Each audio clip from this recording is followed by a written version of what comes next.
একজন প্রধানমন্ত্রীর আগমন নয়, এটি কৃষকের অধিকার ও মর্যাদা প্রতিষ্ঠার এক নতুন সূর্যোদয়। বিএনপির নির্বাচনী অঙ্গীকার বাস্তবায়নের অংশ হিসেবে দেশের কৃষকদের কল্যাণে কৃষিকার্ড কার্যক্রমের উদ্বোধন করতে 14 এপ্রিল মঙ্গলবার সকালে টাঙ্গাইল পৌঁছেছেন প্রধানমন্ত্রী তারেক রহমান। টাঙ্গাইল শহীদ মারুফ স্টেডিয়ামে সদর উপজেলার সুরুজ এলাকার বাসিন্দাদের মধ্যে কৃষিকার্ড কর্মসূচি উদ্বোধন করবেন সরকার প্রধান। নির্বাচনী প্রতিশ্রুতি বাস্তবায়নের অংশ হিসেবে পাইলটিং প্রকল্পের আওতায় এই কার্ড বিতরণ করতে যাচ্ছে সরকার। মন্ত্রিপরিষদ বিভাগে প্রধানমন্ত্রীর সঙ্গে কৃষক কার্ড প্রণয়ন সংক্রান্ত সেলের বৈঠকে এ সিদ্ধান্ত হয়। 200-র বেশি সার্ভিস ও ফিচারে লেনদেনের সব বিকাশ অ্যাপে সম্ভব। আপনারা আসন গ্রহণ করুন। পয়লা বৈশাখে টাঙ্গাইল সদর সহ 11 উপজেলায় একযোগে এই কার্যক্রম শুরু হবে। প্রথম ধাপে এসব উপজেলার 21,500 কৃষকের কাছে মোবাইল ব্যাংকিংয়ের মাধ্যমে অর্থ সহায়তা পৌঁছে যাবে। প্রধানমন্ত্রীর অতিরিক্ত প্রেস সচিব সাংবাদিকদের বলেন, এই কার্ড কৃষি, মৎস্য ও প্রাণী সম্পদ খাতের চাষি ও খামারিদের দেওয়া হবে। এটি ব্যাংকিং ডেবিট কার্ড হিসেবে কাজ করবে।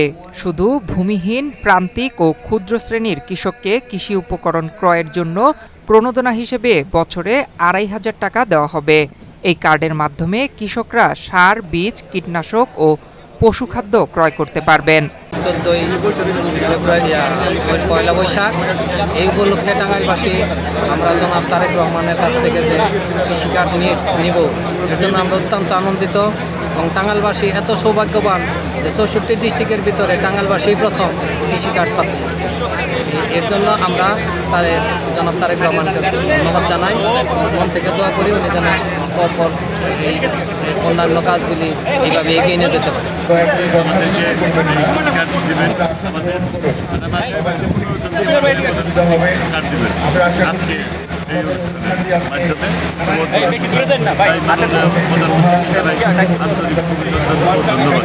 আজকে আমাদের এই পহেলা বৈশাখের দিন, নববর্ষের প্রথম দিন, আমাদের মাননীয় প্রধানমন্ত্রী, আমাদের প্রাণপ্রিয় নেতা জনাব তারেক রহমানের আগমন এই টাঙ্গাইলবাসীকে উচ্ছ্বসিত করেছে এবং আমাদের প্রথম সারা বাংলাদেশের মধ্যে এই কৃষক কার্ড বিতরণ টাঙ্গাইলকে উনি টার্গেট করেছে প্রথম।